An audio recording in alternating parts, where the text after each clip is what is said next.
এই লেসনে আমি আপনাদের সাথে কথা বলবো যে কী টাইপের ইন্টিজার আছে এবং এই ইন্টিজারের মাধ্যমে আপনি কীভাবে কাজ করবেন। ইন্টিজার বলতে এখানে রাউন্ড ভ্যালুগুলোকে বোঝানো হয়, 1 2 3 4 বা -1 -2 -3 এই ভ্যালুগুলোকে বোঝানো হয়। এখানে আমি আপনাদের সাথে ইন্টিজারের প্লাস এগুলোকে কন্ট্রোল করতে গেলে কী কী ফাংশন আছে, সিম্পল কিছু ফাংশন যেগুলো আমি আপনাদেরকে দেখাবো। প্রথমে আমি একটা ফাইল নিচ্ছি।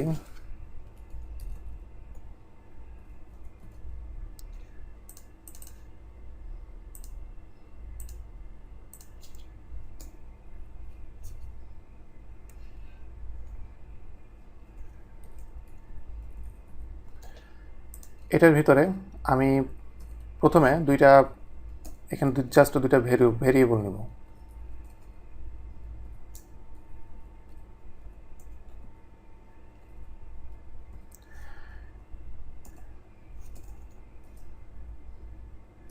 দুইটা ভেরিয়েবল নেওয়ার পরে আপনি এই ইন্টিজারের মাধ্যমে আপনি কিভাবে একটা বেসিক ম্যাথ অপারেশন আপনি কিভাবে করবেন সেটা আপনারা দেখেন। এখানে যেটা দেখতে পাচ্ছেন যে এখানে বেসিক ম্যাথ যেটা, এটার ভিতরে একো দেওয়া আছে এবং এইভাবে আপনি যদি কোনো এক্সপ্রেশন দেন যে আপনি 1 2 3 4 5 এইসব ভ্যালুর সাথে আপনি এই ধরনের ভ্যালু এইভাবে কম্বাইন করে যদি দেন, তাহলে সে পিএইচপি ডিরেক্টলি এটাকে সলভ করতে পারবে। এটা সলভ করা নিয়ে তার কোনো সমস্যা হবে না। তো আমি এটাকে সেভ করলাম এবং এটাকে আমি যদি রান করি তাহলে দেখেন কি হয়। এখানে আমার যেটা দেখাচ্ছে বেসিক ম্যাথের এটার যে রেজাল্টটা 7 দেখাচ্ছে। দ্যাট মিনস সে চাইলে এটাকে কন্ট্রোল করতে পারবে এবং এভাবে সে ক্যালকুলেশন করতে পারবে। তো এরকম আরও অনেক, এটা হলো বেসিক একটা ম্যাথ। এরকম আরও অনেক রকম ফাংশন আছে যেসব ফাংশন দিয়ে আপনি কাজ করতে পারবেন। তো এর ভিতরে একটা আছে absolute value.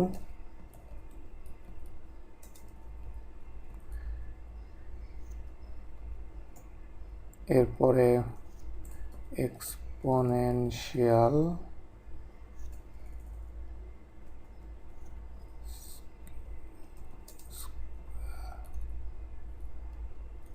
Square root,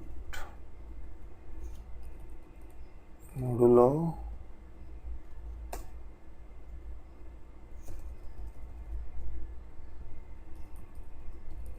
random. তো এইগুলো সবগুলো আমি অ্যাড করেছি। অ্যাড করার পরে নেক্সট আমাকে জাস্ট ভ্যালুগুলো অ্যাড করতে হবে, কারণ এখানে যেসব ফাংশন আছে ফাংশনগুলোর এগেনস্টে ABS 0 থেকে 300।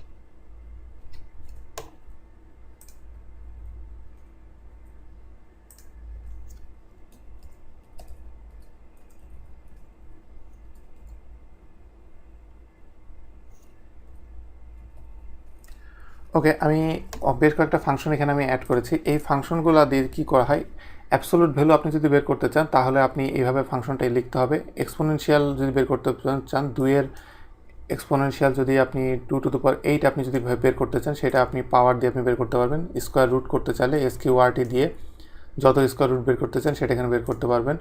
এরপরে মডুলো, যেটা এটা এফ মোড, এটা হলো যে ভাগ ফল না, ভাগ শেষ কত থাকে সেটা 7 দিয়ে 20 দিয়ে ভাগ করার পরে এখানে ভাগ শেষ থাকে 6, সেটা আপনারা দেখতে পারবেন। এবং র্যান্ড বলতে র্যান্ডম নাম্বার জেনারেট করবে এবং র্যান্ড মিন ম্যাক্স, আমি র্যান্ডম নাম্বার 1 থেকে 100-র ভিতরে আমি যদি এটাকে লিমিট করে দিই, এর ভিতরে সে র্যান্ডম নাম্বারটা ভেরি করবে।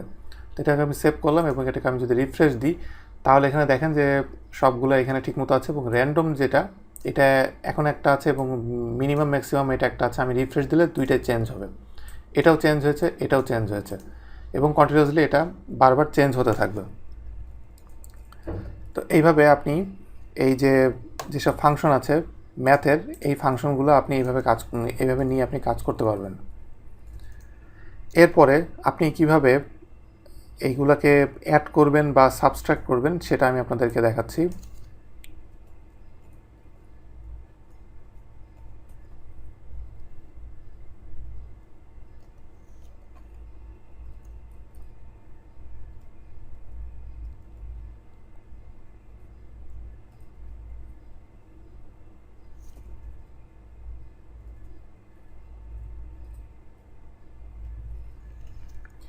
এখানে আমি যেটা নিলাম এটা শুধু প্লাস না, প্লাস মাইনাসের জন্য হবে এখানে মাইনাস, এরপরে এটা গুণ হবে সেহেতু আমাকে এখানে অ্যাস্ট্রেস দিতে হবে, এরপরে ভাগ হবে, ভাগ চিহ্নটা দিতে হবে।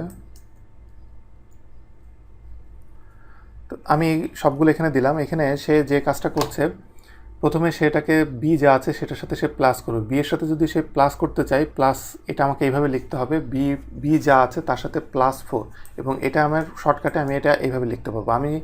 এটাকে আমি যদি প্রিভিউতে দেখি তাহলে এখানে দেখতে পারবেন যে সে এখানে এটা আমাকে কীভাবে দেখাচ্ছে, প্রথমে 8 তারপর 4। তো আমি একটু চেক করি ঠিক আছে কিনা। বি এর ভ্যালু প্রথমে 4 ছিল, 4-এর সাথে 4 যোগ করলে 8 হয়, এবং বি এর ভ্যালু 8 আছে। 8 থেকে আমি আবার 4 বিয়োগ করলাম তাহলে আবার 4 হলো, 4-এর সাথে 4 গুণ করলাম তাহলে 16 হলো, 16-এর সাথে আমি আবার 4 ভাগ করলাম তাহলে আবার 4 হলো। তার মানে আমার এখানে ক্যালকুলেশনটা ঠিক আছে। তো এভাবে আপনি যোগ বিয়োগ গুণ ভাগ এই কাজগুলো আপনি যদি শর্ট হ্যান্ডের মাধ্যমে করতে চান তাহলে আপনাকে এইভাবে এটাকে ইউজ করতে হবে। এরপরে আপনি যদি ইনক্রিমেন্ট বা ডিক্রিমেন্ট আপনি যদি করতে চান সেটাও আপনি করতে পারবেন খুব সহজে।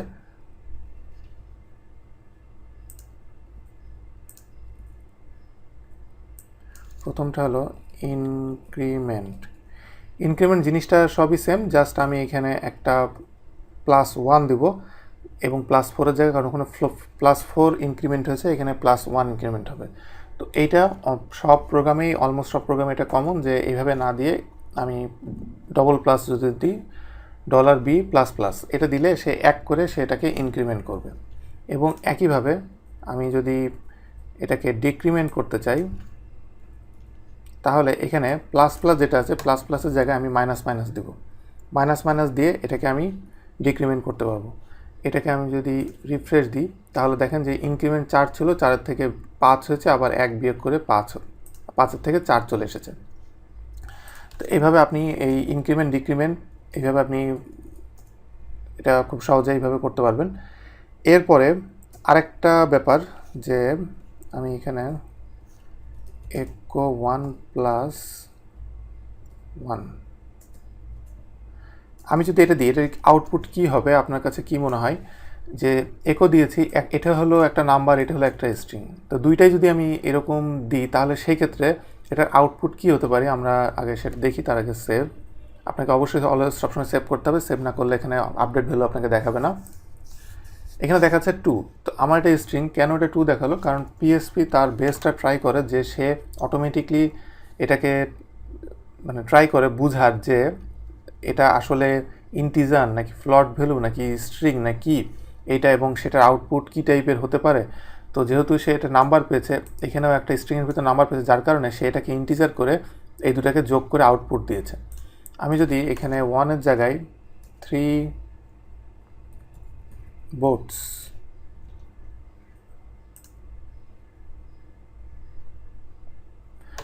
দিয়ে আমি এটাকে সেভ দিলাম।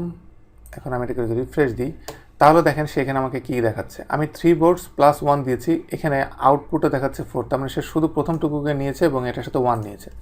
তার মানে যেটা দাঁড়াচ্ছে যে আপনি এ ধরনের ইন্টিজার যদি ক্যালকুলেশন করতে চান, আপনি পিএইচপি এটাকে কিভাবে কাউন্ট করছে এটার উপরে আপনি ডিপেন্ড করে বসে থাকলে হবে না, আপনাকে এটা ডিফাইন করে দিতে হবে যে এটা কি স্ট্রিং নাকি এটা ইন্টিজার নাকি এটা ফ্লট না কি ভ্যালু, এই যে কোনটা কি জিনিস এই জিনিসগুলো আপনি ডিফাইন করে দিতে পারবেন যে একদম স্ট্রিক্টলি এটা এই জিনিসই।